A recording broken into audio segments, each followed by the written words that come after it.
This is my final presentation. My audience is my family. I spin it so that she needs like proof that I have an audience. Oh. So then yeah. And then I got somebody holding the camera for me too. Alright, so presentation is on a culture, and the culture I chose is diverse. The diverse sexuality culture. So a little bit of background on this culture. It started to be seen more and more in 1869 when the masquerade balls in Harlem, New York became relatively known. And in 1926, after years of the masquerade balls happening, there was roughly 1,500 people that would file into the Renaissance Casino, and they would have these balls. Over half of these people were considered to be fairies, which is basically back then what they termed as like gays or lesbians. And by the mid to late 1920s, these balls were attracting nearly 7,000 people of various different social classes, whether it was transgender, gay, lesbian, bisexual. So it started a long time ago. And then we have the era of Queen. He was around the 1960s, 70s. One of the first icons who was open about his sexuality was Queen frontman Freddie Mercury. Queen really took off in the early 1970s, and Freddie had a long-time girlfriend, but they ended up breaking up due to his admitted bisexuality. And he lived in a very homophobic world, but still was identified as a bisexual, and he still was one of the greatest music icons of his time. Mercury chose the name Queen, which at the time was a slang term for a gay guy. He actually named the band, but he didn't come out officially until after the band had already taken off.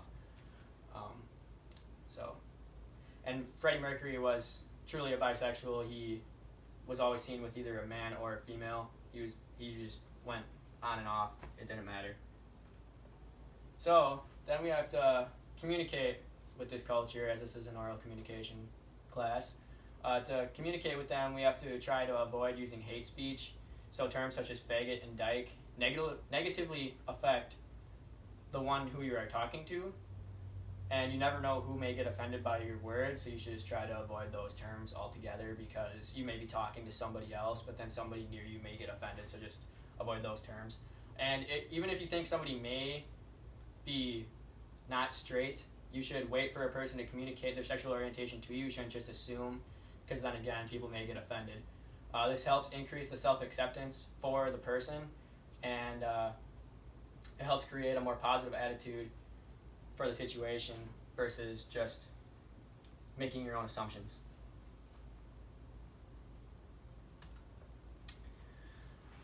And a lot of times, people don't take into effect that you can market different ways, and this can help.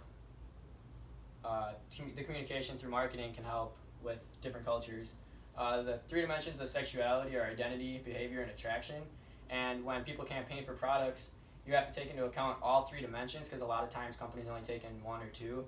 And if you appeal to a larger group by taking in all three, and if you get the whole majority of straights and gays versus just straights or gays, then you get a larger group of buyers, and the behavior of the campaigns help influence the purchasers and can help people gain more revenue and business by being aware.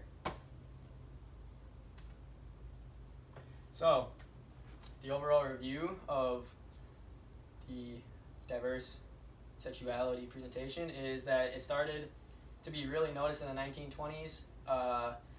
It was rapidly growing in the 1920s. Masquerade balls made it easy to have joinings where people could come and get together. It was almost like the really early LGBTQ parades and whatnot we have today. Many famous people are sexually diverse. Freddie Mercury was a very early example of this. We need to watch our speech, our hate speech, wait for the communication to be there when we come across somebody who may or may not be, you don't know. And we always need to take into account 3 factors of sexuality to appeal to larger groups, and gay plus straight equals larger group. So, more marketing. Any questions?